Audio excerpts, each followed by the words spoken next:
జ్ఞానానందమయం దేవం నిర్మలస్ఫటికాకృతిం ఆధారం సర్వ విద్యానాం హయగ్రీవముపాస్మహే.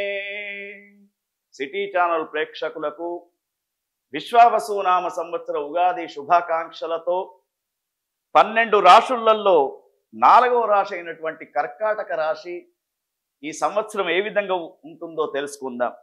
మరి కర్కాటక రాశిలో ముఖ్యంగా పునర్వసు, పుష్యమి, ఆశ్లేష నక్షత్రాలు కనబడుతూ ఉన్నాయి. కర్కాటక రాశి జాతకులకు ఈ సంవత్సరం 8 రూపాయల ఆదాయం అయితే 2 రూపాయల ఖర్చు ఉంటూ ఉంటుంది.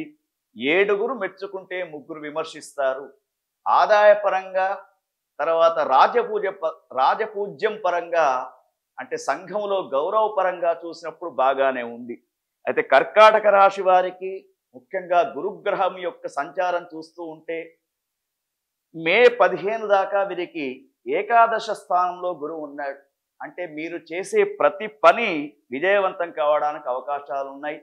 తర్వాత గురువు కర్కాటక రాశిలోకి 12వ స్థానంలోకి వస్తూ ఉన్నాడు కాబట్టి మే 15 తర్వాత మీరు చేసే పనులు కొంత ధీమాగా కనబడుతూ ఉన్నాయి. శనిగ్రహాన్ని చూసినప్పుడు 9వ స్థానంలో శని ఉన్నాడు. అనుకూలమైనటువంటి పరిస్థితులు ఉండవు.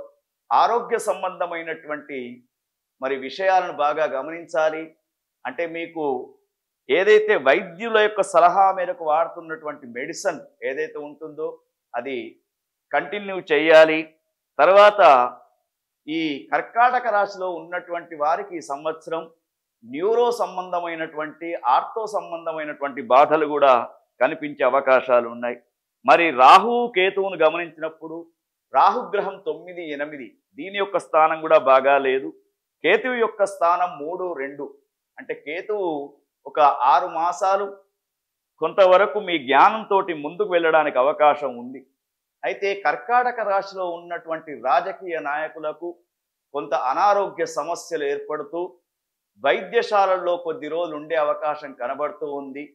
ముఖ్యంగా డయాబెటిక్ కానీ, బీపీ కానీ, హార్ట్కు సంబంధించినటువంటి వ్యాధులు ఉన్నటువంటి కర్కాటక రాశి జాతకులు అనవసరమైనటువంటి విషయాల్లో మనస్తాపం చెందకుండా ఉన్న విషయాలను చూసుకుంటూ కొత్త వ్యాపారాలు ప్రారంభించకుండా ఉండడం విశ్వావసు నామ సంవత్సరంలో చెప్పదగ్గటువంటి విషయం. అయితే ఈ కర్కాటక రాశి జాతకులు లయకారుడైనటువంటి ఆ యొక్క శివునికి నవగ్రహ పాశుపతం అనే ఒక కార్యక్రమాన్ని చేసుకోండి. నిత్యం పంచాక్షరి మంత్ర జపాన్ని చేసుకుంటూ ఉంటే ఈ విశ్వావసు నామ సంవత్సరం మీకు వైభవంగా ఉంటూ ఉంటుంది. ఓం తత్సత్.